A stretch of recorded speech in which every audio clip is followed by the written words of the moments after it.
Hello दोस्तों, नमस्कार। स्वागत है आपका एक बार फिर से हमारे डिजिटल प्लेटफॉर्म पर। उम्मीद है आवाज़ वगैरह क्लियर है। अपन आज बात करेंगे एयरफोर्स और एनडीए जो आगे एग्ज़ाम होने वाला है उसके ऊपर। जिन लोगों ने अभी तक इंग्लिश को नहीं पढ़ा है या पढ़ा है समझ में नहीं आया है, तो उन स्टूडेंट्स के लिए ये वीडियो बहुत ही इम्पोर्टेंट होने वाला है। मैं पूरी इंग्लिश ग्रामर के जो मोस्ट इम्पोर्टेंट कंसेप्ट्स हैं उनके ऊपर डिस्कशन करूंगा। वीडियो लंबा होगा बट आपके लिए बेनिफिट लाने वाला होगा, आपके लिए बेनिफिशियल होगा।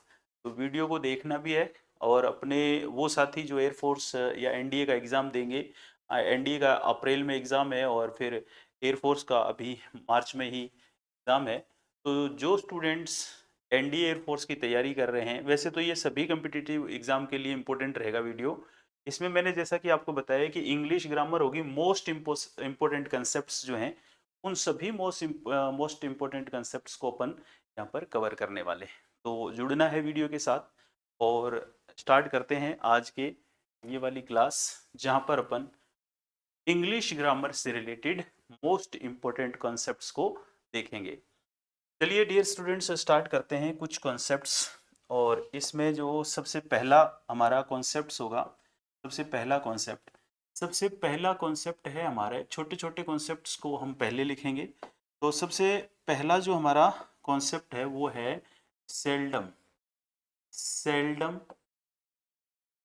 If ever. Seldom if ever. इस सेल्डम से रिलेटेड हम यहाँ पर एक कॉन्सेप्ट देखने वाले हैं और यहाँ पर होता है नेवर। सेल्डम इफ एवर और सेल्डम और नेवर। सेल्डम और नेवर। ठीक है, ये हमारा फर्स्ट कॉन्सेप्ट है। इंग्लिश ग्रामर में सेल्डम के साथ अगर इफ है तो आपको एवर लिखना है, और है तो आपको नेवर लिखना है।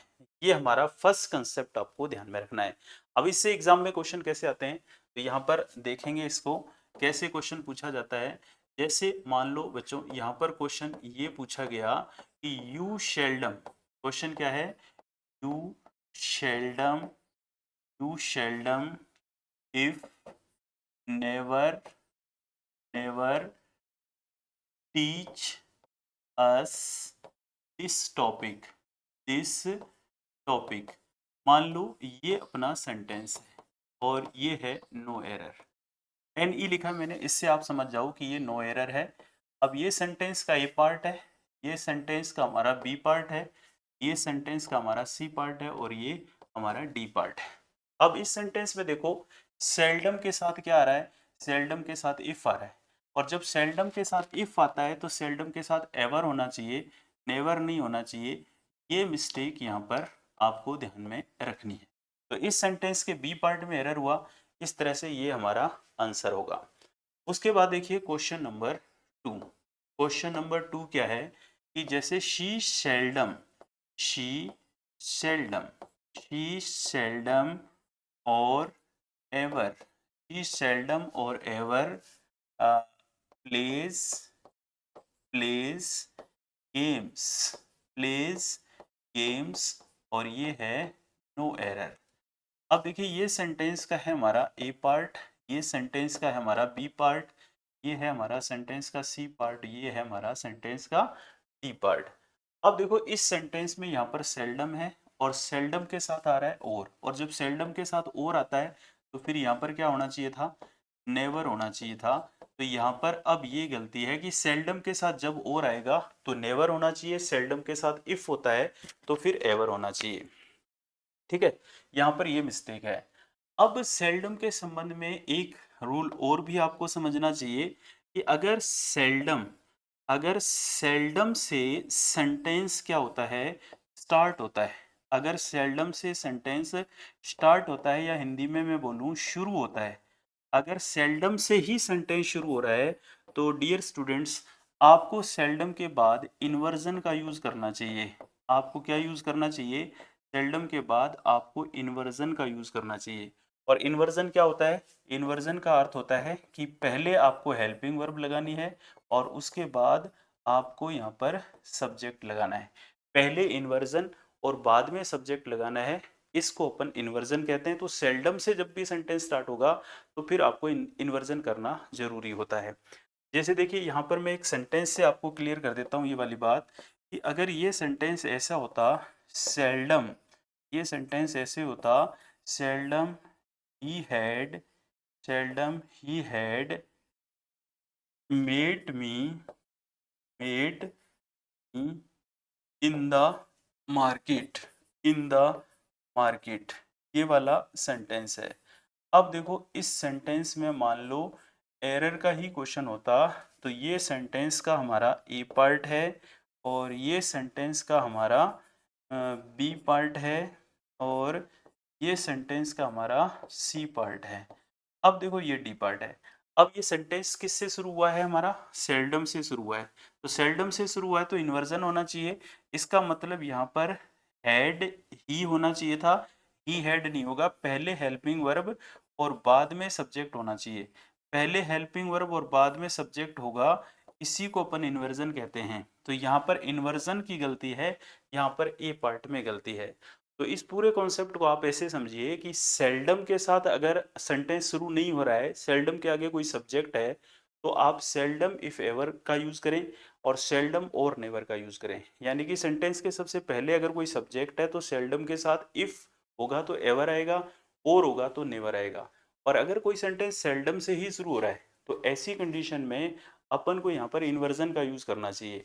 इन्वर्जन का मतलब पहले हेल्पिंग वर्ब और बाद में सब्जेक्ट का यूज करना है। तो सेल्डम के लिए आपके लिए ये कॉन्सेप्ट इतना ही काफी है। चलिए अब अपन एक दूसरे कॉन्सेप्ट पर चलते हैं।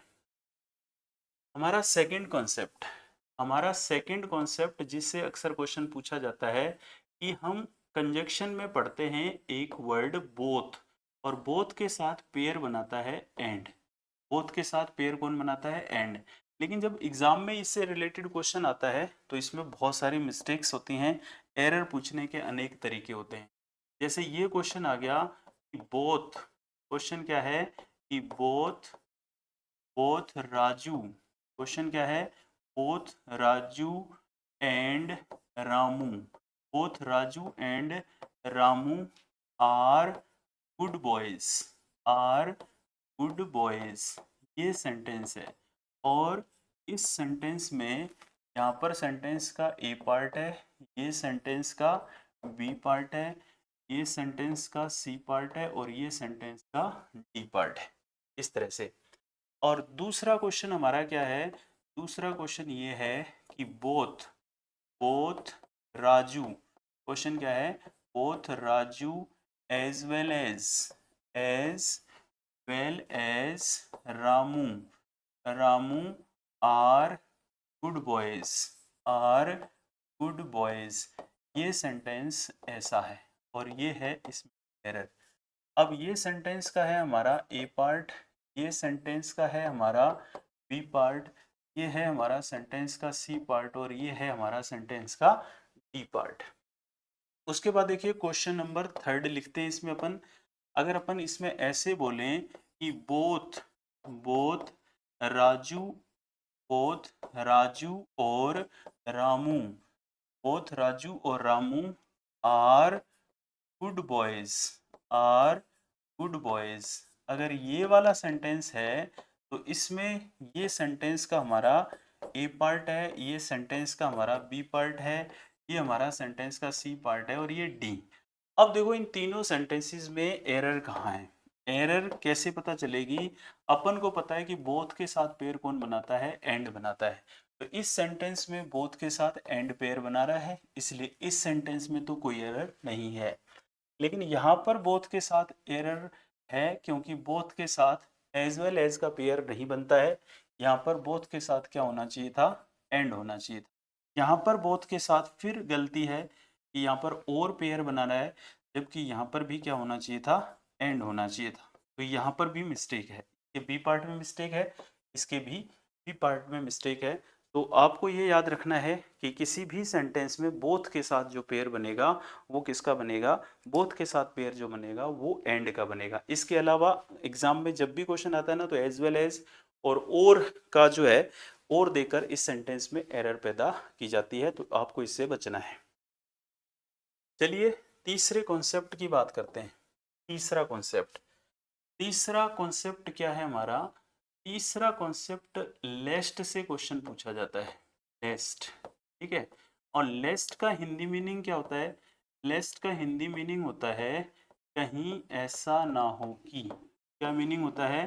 कहीं ऐसा ना हो कि, कहीं ऐसा ना हो कि, ये इसका हिंदी मीनिंग है, ठीक है। अब इसके बाद आपको ये याद रखना है कि इसके बाद मॉडल शुड का यूज होना चाहिए।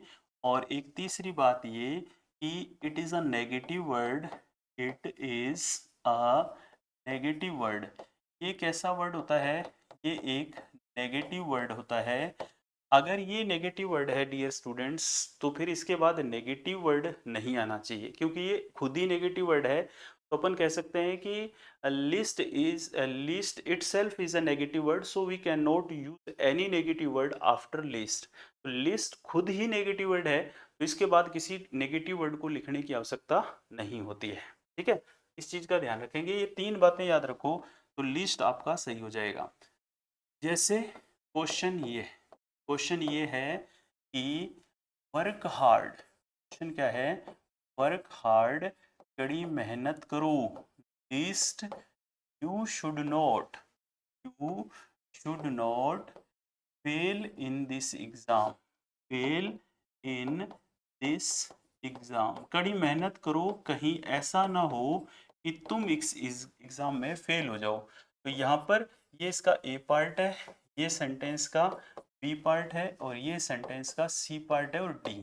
अब देखो यहाँ पर लिस्ट आ रहा है, तो इसके बाद मॉडल आना चाहिए था और कोई नेगेटिव वर्ड नहीं आना चाहिए था।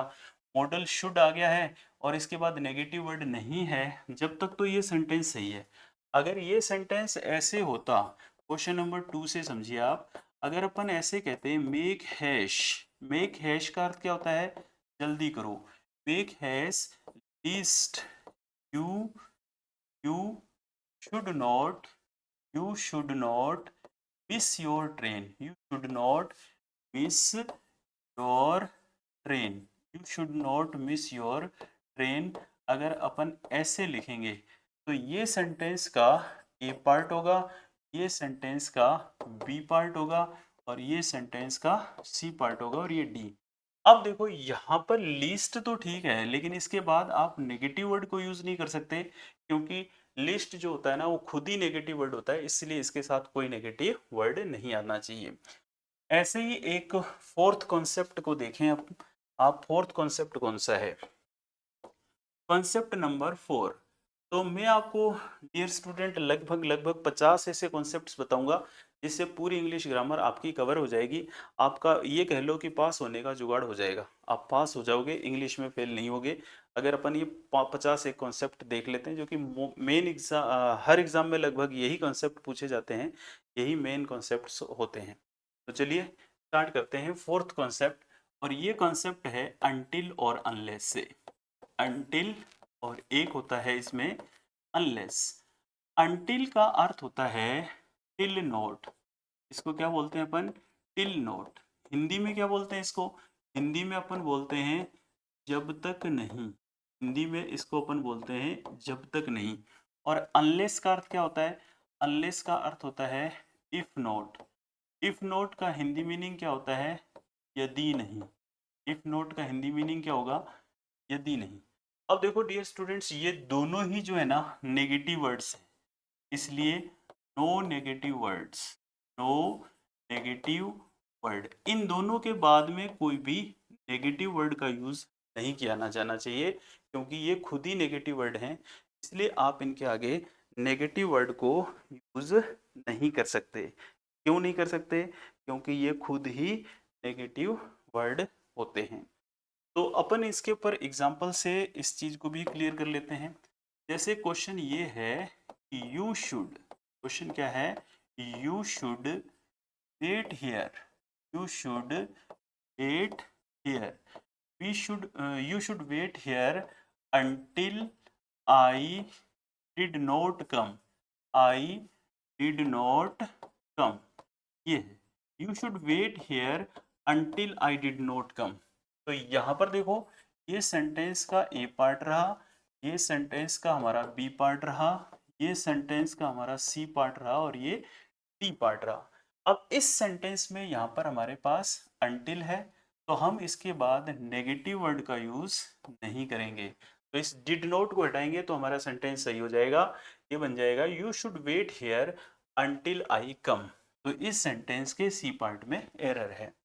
ऐसा ही अनलेस से बना के देखते हैं, जैसे will not she will not allow us, she will not allow us, वह हमें अलाउ नहीं करेगी unless, unless we do not, we do not get tickets, tickets ऐसे लिख लेते हैं और ये है नो एरर।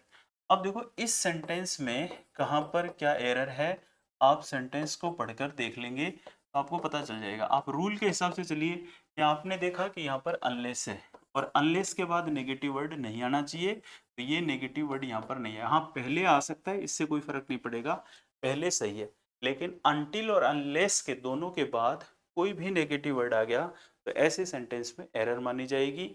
यहाँ पर आप बस दिमाग में एक ही चीज याद रख लो कि अनटिल और अनलेस दोनों ही नेगेटिव वर्ड हैं, इसलिए इनके बाद किसी नेगेटिव वर्ड की आवश्यकता अपन को नहीं पड़ेगी। ठीक है, चलो देखो आगे।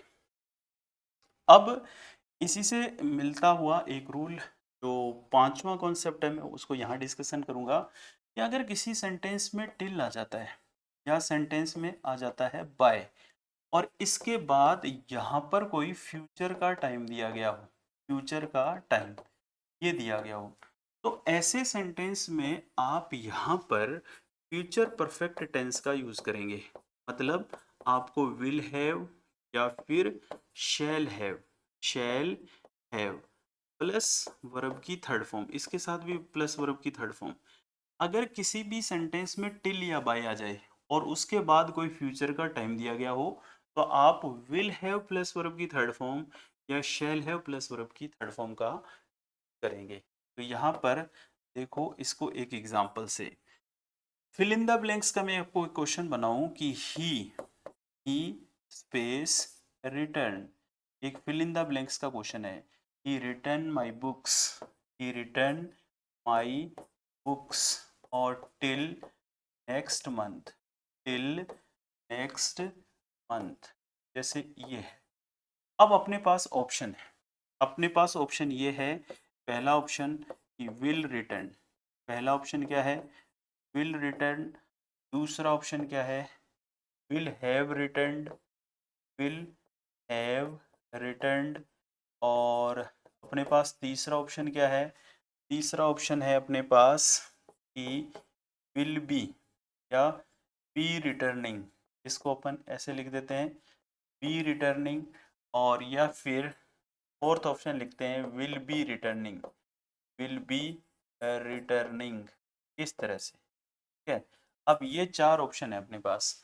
अब हमें पता है कि यहाँ पर टिल आ रहा है और टिल के बाद फ्यूचर का टाइम है, तो फिर हमारा आंसर क्या होना चाहिए था, इन दोनों में से एक। अब हमारे पास ही है, आई भी होता तो हम shall have plus third form का भी यूज कर सकते थे, लेकिन यहाँ पर हमारे पास सब्जेक्ट ही है तो हम किसका प्रयोग करेंगे, विल हैव प्लस वर्ब की थर्ड फॉर्म। तो डियर स्टूडेंट्स ये हमारा पांचवा कॉन्सेप्ट है। इस तरह से ये हमारे पांचवा कॉन्सेप्ट है। मैं आपको टोटल 2 वीडियो में ये सारी ग्रामर कराऊंगा। फर्स्ट वीडियो में हमारे 25 क्वेश्चन होंगे और 25 कॉन्सेप्ट होंगे। फिर अगले दूसरे पार्ट में 25 कॉन्सेप्ट अपन दोबारा बनाएंगे, क्योंकि अगर एक ही वीडियो में सारे 50 कॉन्सेप्ट हुए तो आपके लिए भी ये काम बोरिंग हो जाएगा और आप इसको नहीं पढ़ोगे, और जो नहीं पढ़ने वाले तो उन्होंने पहले भी नहीं पढ़ा है, अब भी नहीं पढ़ेंगे। लेकिन अगर अब भी आप जागे ना तो आपका काम हो जाएगा, आप इंग्लिश में पास हो जाओगे, एक सिक्योर सिचुएशन में आप पहुंच जाओगे। तो 25 कॉन्सेप्ट पढ़ेंगे, भी 5 हुए हैं, 25 कॉन्सेप्ट इस वीडियो में पढ़ेंगे, 25 कॉन्सेप्ट जो है अपन इसके पार्ट 2 में पढ़ेंगे और वो भी जल्दी आ जाएगा। चलिए 6th कॉन्सेप्ट की बात करते हैं अपन। अब हमारा 6th कॉन्सेप्ट जो है ना वो किसके ऊपर है, 6th कॉन्सेप्ट है हमारा सिंस के ऊपर। इस पे है सिंस पे। अब सिंस जो होता है ना, सिंस दो काम करता है। सिंस प्रीपोजिशन भी होता है, क्या होता है, सिंस प्रीपोजिशन भी होता है और सिंस कंजक्शन भी होता है। सिंस दो काम करता है, सिंस प्रीपोजिशन भी है और सिंस कंजक्शन भी है। लेकिन हमें कैसे पता चलेगा कि सिंस क्या है? सिंस अगर डेफिनेट टाइम के लिए आता है, डेफिनेट टाइम के लिए, अगर सिंस डेफिनेट टाइम के लिए आता है तो सिंस प्रीपोजिशन है, और सिंस अगर दो सेंटेंसेस को या वर्ड्स को जोड़ने के लिए आता है तो सिंस कंजक्शन है। अब मैं दोनों का एक एक एग्जांपल देके इसको क्लियर करता हूँ। जैसे मेरे पास ये क्वेश्चन है कि I have been teaching you, I have been teaching you, I have been teaching you since June, ये सेंटेंस है और ये सेंटेंस का है हमारा फर्स्ट पार्ट। अब देखिए ये सेंटेंस का ए पार्ट, ये सेंटेंस का बी पार्ट, ये सेंटेंस का सी पार्ट और ये सेंटेंस का डी पार्ट। अब I have been teaching you since June, तो यहाँ पर अगर आपसे पूछा जाए कि सिंस क्या है, तो डियर स्टूडेंट्स सिंस यहाँ पर कंजक्शन है, सॉरी प्रीपोजिशन है, क्योंकि ये जून एक डेफिनेट टाइम की बात कर रहा है, तो यहाँ पर ये क्या है, ये यहाँ पर प्रीपोजिशन है। ओके, अब ये कंजक्शन कैसे होता है? कंजक्शन ऐसे होगा कि I have note scene, I have note seen him since he went Jaipur, मैंने उसे नहीं देखा है जब से वो जयपुर गया है। अब यहाँ पर सिंस क्या है ये पूछा जाए तो यहाँ पर सिंस कंजक्शन है। अब सिंस का ये कौन से कॉन्सेप्ट पे सेंटेंस बना है, ये सेंटेंस भी सही है। देखो सिंस अगर कंजक्शन होगा ना तो सिंस का हिंदी मीनिंग क्या होगा, सिंस का हिंदी मीनिंग होगा जब से, और उस कंडीशन में इससे पहले क्या होगा, इससे पहले होगा हैज, हैव प्लस वर्ब की थर्ड फॉर्म, और इसके बाद में क्या होगा, सेकंड फॉर्म। तो मैंने ऊपर वाला सेंटेंस इसी कॉन्सेप्ट पे तैयार किया है, बनाया है।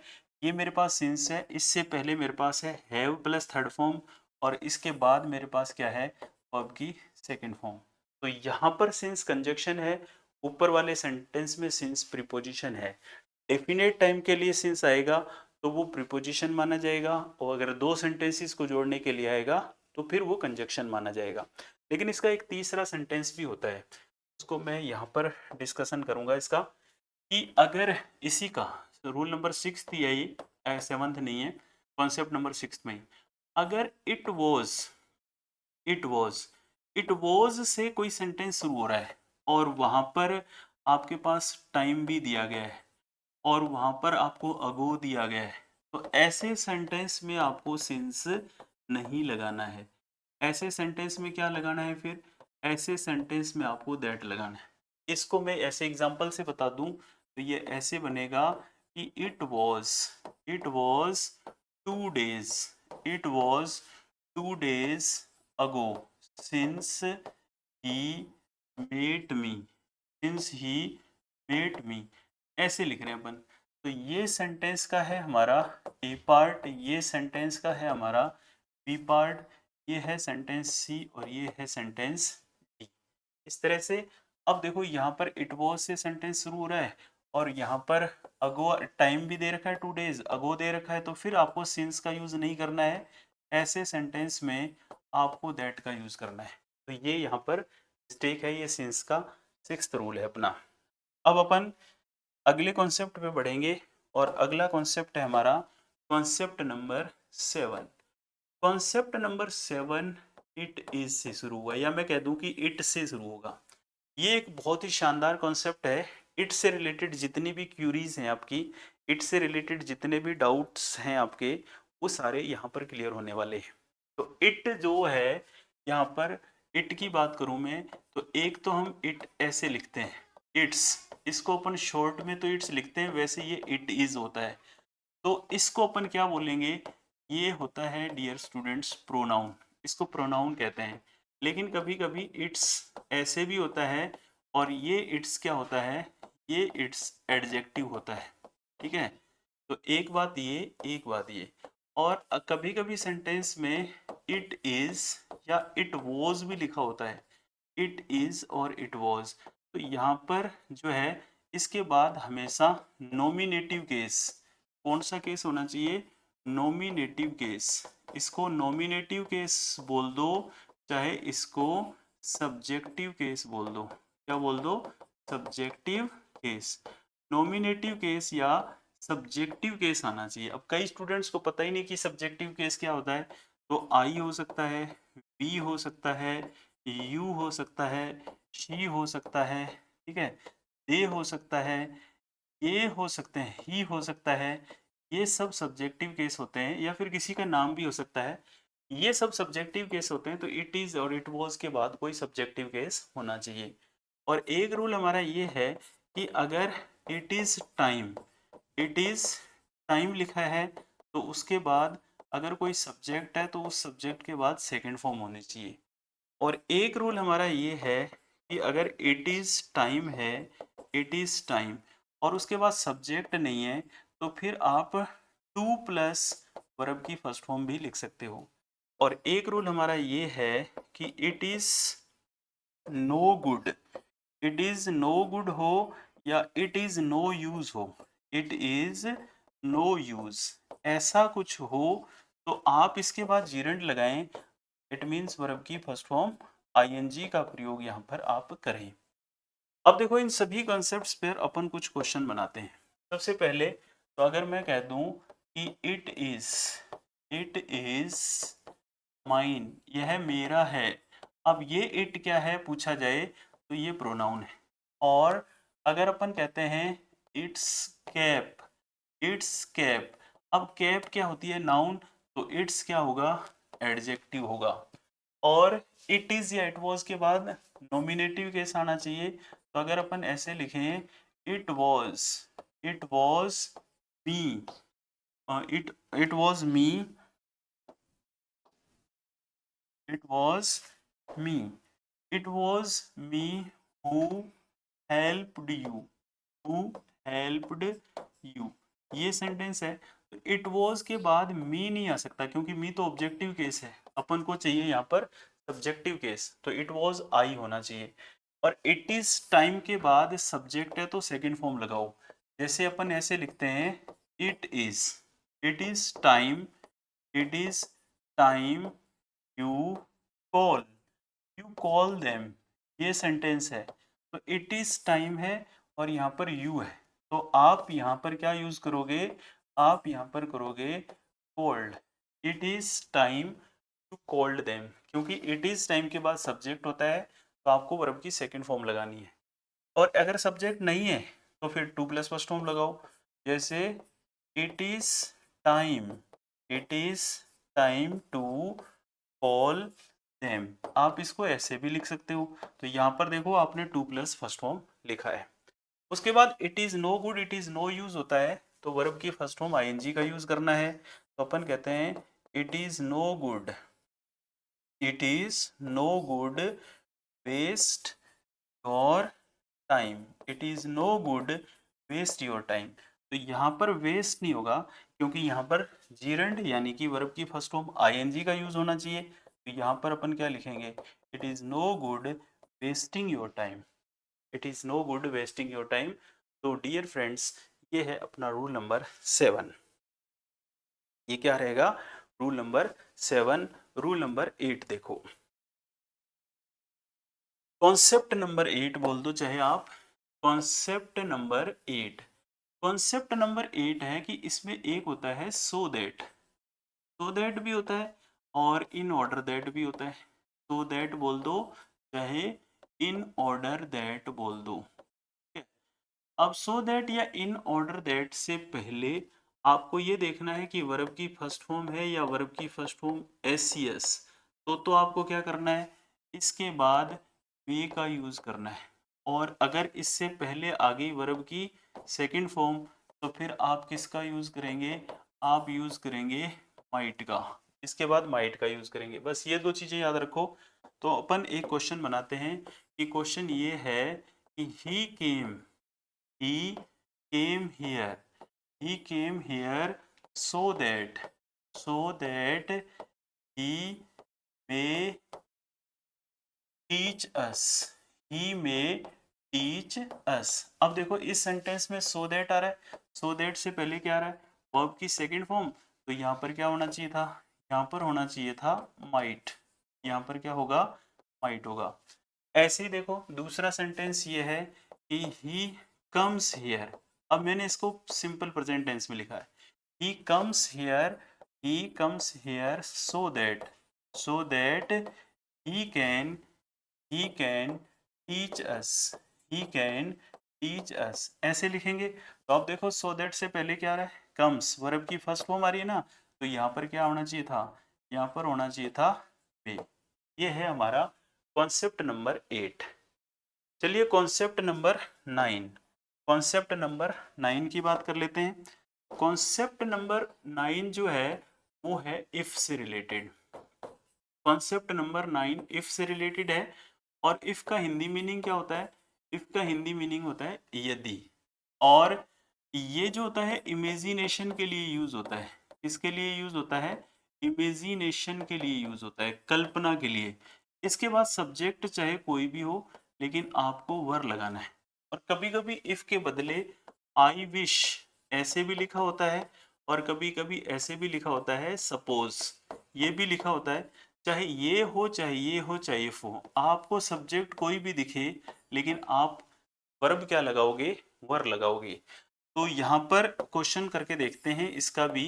जैसे इफ आई वर, मैं अगर ऐसे लिख दूं कि if I am PM of India, PM of India, ये कह रहा है यदि मैं भारत का प्रधानमंत्री होता, तो यहाँ पर इफ है तो आई के साथ आपको एम नहीं लगाना, यहाँ पर आपको लगाना है were, if I were PM of India. इसी तरह मैं इसको ऐसे भी लिख सकता हूँ कि I wish I am PM of India, PM of India. मैं इसको ऐसे भी लिखूंगा तो भी ये गलत है, आई विश के साथ भी आपको आई वर का ही प्रयोग करना है। और सपोज के साथ भी हो सकता है ऐसा, जैसे suppose you suppose you are a film actor, a film actor, ऐसे लिखेंगे तो ये भी गलत है। सपोज के साथ भी आपको सब्जेक्ट कोई भी मिले, लेकिन आपको वर का प्रयोग करना है। ये है कॉन्सेप्ट नंबर 9।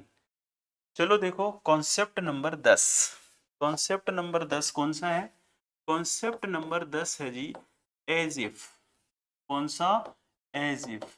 और एज इफ का हिंदी मीनिंग क्या होता है, एज इफ का हिंदी मीनिंग होता है मानो की, ये होता है इसका हिंदी मीनिंग।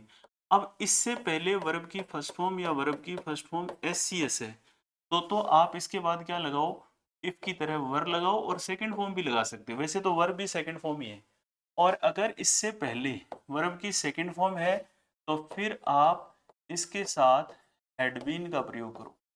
ओके, यहाँ पर देखो एग्जाम्पल, एग्जाम्पल ये है question number 1, he behaves, he behaves as if he is my boss, वो ऐसे बिहेव करता है मानो कि मेरा बॉस हो। देखो बच्चों यहाँ पर एज इफ है और यहाँ पर वर्ब की फर्स्ट फॉर्म है, तो आपको यहाँ पर इसके बाद में क्या करना चाहिए, वर लिखना चाहिए। तो अपन ने लिखा है वर, ये इज गलत है। इसी तरह अगर अपन ऐसे लिखें कि he behaves, ऐसा सेंटेंस हो कि he behaves as if this earth belongs to him, belongs to him, ऐसे लिखें। तो देखो यहाँ पर as if है, as if से पहले फिर फर्स्ट फॉर्म है, तो फिर आप यहाँ पर सेकंड फॉर्म लगा सकते हो। तो ये क्या हो जाएगा, ये हो जाएगा belonged, ऐसे हो जाएगा। और अगर सेकंड फॉर्म पहले हुई तो बाद में हैड बीन हो जाएगा।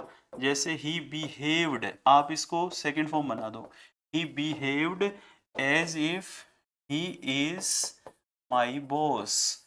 अगर आप ऐसे देखोगे तो एज इफ से पहले क्या आ रहा है, बिहेव्ड, वर्ब की सेकंड फॉर्म है, तो यहाँ पर क्या होना चाहिए, यहाँ पर होना चाहिए ही हैड बीन। तो बच्चों अब तक हमने कितने कंसेप्ट पढ़े हैं, 10। और इस क्लास का टाइम हो गया लगभग 36-70 मिनट हो गए, 36 या 37 मिनट। तो मेरे ख्याल से थोड़ा सा और चेंज कर रहा हूँ मैं इसमें। मेरे ख्याल से अपन क्या करें कि 10-10 रूल के 5 क्लासेस तैयार करते हैं। तो इससे क्या है कि आप आधा घंटा 40 मिनट की क्लास तो इत्मीनान से देख भी सकते हो। ज़्यादा लंबी होगी तो आप फिर स्किप करोगे, उसको ठीक से नहीं पढ़ोगे। तो मेरे ख्याल से मैं खुद ही चेंज कर रहा हूँ। मैंने पहले कहा था कि 25-25 की 2 क्लास बनाते हैं, लेकिन मेरे ख्याल से 10-10 कॉन्सेप्ट की अगर 5 क्लासेस होंगी आधे-आधे घंटे की, तो वो ढाई घंटे जो आधा-आधा घंटे करके 5 बार क्लास होंगी, वो ज़्यादा ईज़ी रहेगा आपके लिए। तो बाकी आप कमेंट करके मुझे राय बताएँ कि आप चाहते हैं कि नहीं सर अगले 40 रूल या 40 कॉन्सेप्ट एक ही क्लास में बता दो, या आपको लगता है कि 10-10 वाले कॉन्सेप्ट सही रहेगा। तो आप जो भी चाहते हैं आप मुझे कमेंट करके बताएँ, इस वीडियो के लास्ट में ज़रूर बताएँ, ताकि आपको लगता है कि 10-10 की क्लास 10-10 के कॉन्सेप्ट चाहिए, तो अपन 5 क्लासेस में इसको पूरा कर लेंगे। ऐसा नहीं कि एग्ज़ाम के बाद ले चलेंगे, एग्ज़ाम से पहले ही पूरा कर लेंगे इसको और जल्दी कर लेंगे। आज तारीख कितनी होगी? 22 होगी ना? 22 तो आपका 30-31 को पेपर है, तो अपन इसको 25-26 तक को पूरा कंप्लीट कर लेंगे। 25 तारीख तक मान लो अपन सारे के सारे 50 के 50 कॉन्सेप्ट कर लेंगे। फिर अपन एक वीडियो वोकैब का भी बनाएँगे। अगर वीडियो नहीं बना पाया मैं वोकैब का, तो आप कमेंट करके जो है मुझे बताएँगे, तो मैं आपको कुछ पीडीएफ बने हुए हैं वोकैब के synonym, antonyms, idioms, one word के, तो वो जो है उसमें डिस्क्रिप्शन में डाल दूँगा। आप वहाँ से को नोट कर लेंगे या उनको याद कर लेंगे, या जो है स्क्रीनशॉट लेके फ़ोटोकॉपी वगैरह करवा के आप उससे प्राप्त कर सकते हैं। ठीक है? अगली क्लास में मिलते हैं। नमस्कार।